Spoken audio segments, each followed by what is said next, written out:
या सलाम नहीं फेरना, या 2 सजदे करके फिर पूरे अत्तहियात, दुरूद और दुआए मासूरा कंप्लीट करना, कैसा? मैंने सवाल किया कि वो नमाज़ पढ़ रहे एक हनफी मस्जिद में और वहाँ इमाम से कुछ गलती होगी और वो सजदे सहू करा रहा है, और सजदे सहू का जो तरीका है, एक सलाम पढ़ते हैं फिर 2 सजदे करते, पहले तहियात पढ़ते हैं फिर एक सलाम करते फिर 2 सजदे करते फिर पूरा तहियात और सबसे सब पढ़ते हैं फिर सलाम पढ़ते हैं।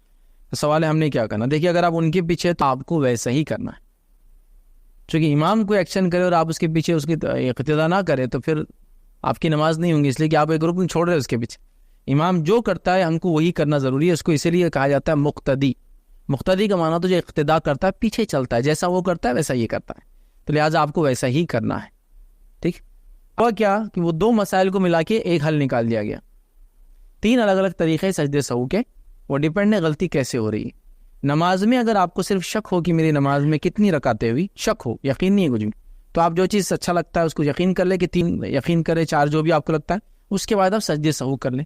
सजदे सहू का तरीका ये कि नमाज में जब आपको याद आए, मतलब लगे कि गड़बड़ हो रही है, जबकि यकीन नहीं शक है, कोई एक चीज़ पे यकीन कर ले, पूरी नमाज आप कंप्लीट करें उसी यकीन के साथ कि आपको जो भी लगता है 3-4 पढ़ी, उससे आपने अत्तहियात पूरा पढ़ लिया, कंप्लीट अत्तहियात पढ़ लिया, सब कुछ कर लिया, फिर उसके बाद आपने 2 सजदे करें, अल्लाह अकबर, उसका अस्सलामु अलैकुम रहमतुल्लाह अस्सलाम। ये एक तरीका है नमाज में, याद आ जाए। एक तरीका है नमाज आपने कंप्लीट कर ली, रकात पढ़ी और आपको लगा 4 हो गए, आप निकल गए, कोई पीछे से आके कहे कि आपने 3 रकात पढ़ी है। अब इसका तरीका ये है कि आप 1 रकात पढ़ेंगे, उसके बाद अत्तहियात वगैरह सब पढ़ लेंगे, उसके बाद अस्सलामु अलैकुम रहमतुल्लाह, अस्सलामु अलैकुम रहमतुल्लाह, अल्लाह अकबर, फिर 2 सजदे, फिर अस्सलामु अलैकुम रहमतुल्लाह, अस्सलामु अलैकुम।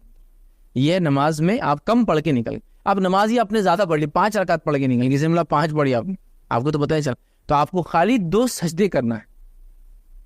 तो अब हनफी मसलक में क्या होगा, पहला और दूसरे तरीके को मिला दिया गया। सलाम तो बोले पूरा सलाम करे तो बाहर निकल जाएंगे, तो अलग कर दिया उसको, 1 सलाम और उसके साथ फिर 2 सजदे, फिर पहले भी अत्तहियात और बाद में अत्तहियात। तो वो 2 हदीसों को मिलाकर तदबीक कर दी गई, जबकि तीनों हदीस से अलग अलग मौक़े के लिए थी।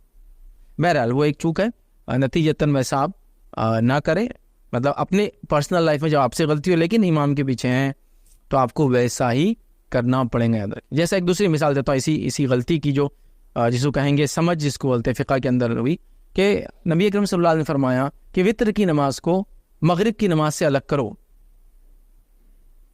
तो हमारे पास क्या तरीका निकाला गया उसको अलग करने का? तीसरी रकात में जो मतलब सूरा पढ़ते हैं, ज़मीन सूरा पढ़ते हैं, उसके बाद अल्लाह अकबर, फिर हाथ बांध के फिर अब दुआ करते हैं। ठीक। तो ये जो तरीका अल्लाह अकबर, ये किसी रिवायत से साबित नहीं है। तो जब फुक़हा से पूछा गया ये क्यों, तो कहा अलग करने के लिए हमने ये किया, जबकि हदीस में वाज़ेह तौर से आप सल्लल्लाहु अलैहि वसल्लम ने अमल करके बता अलग करने का क्या माना है। आप वित्र जब पढ़ते 3 रकात तो पहले 2 पढ़ते और सलाम फिरते, फिर 1 पढ़ते और सलाम फिरते, हो गया ये अलग तरीका। दूसरा तरीका आपने बताया, एक साथ अगर आप पढ़ते तो आप दूसरी रकात के बाद कायदा नहीं करते, हो गई अलग नमाज। तो लोगों ने ये रिवायतों को ना मान के अपने अकल से इसको अलग करने की कोशिश की, ये भी एक चूक है, याद रखिए। बहरहाल तो ये कॉमन चीज़ें हैं जो होती रहती। तो आप इमाम के पीछे तो आपको कोई ऐसा, यही वित्र में भी आप समझ लीजिए इमाम के पीछे कोई, तो आपको उसी तरीके पढ़ना पड़ेगा।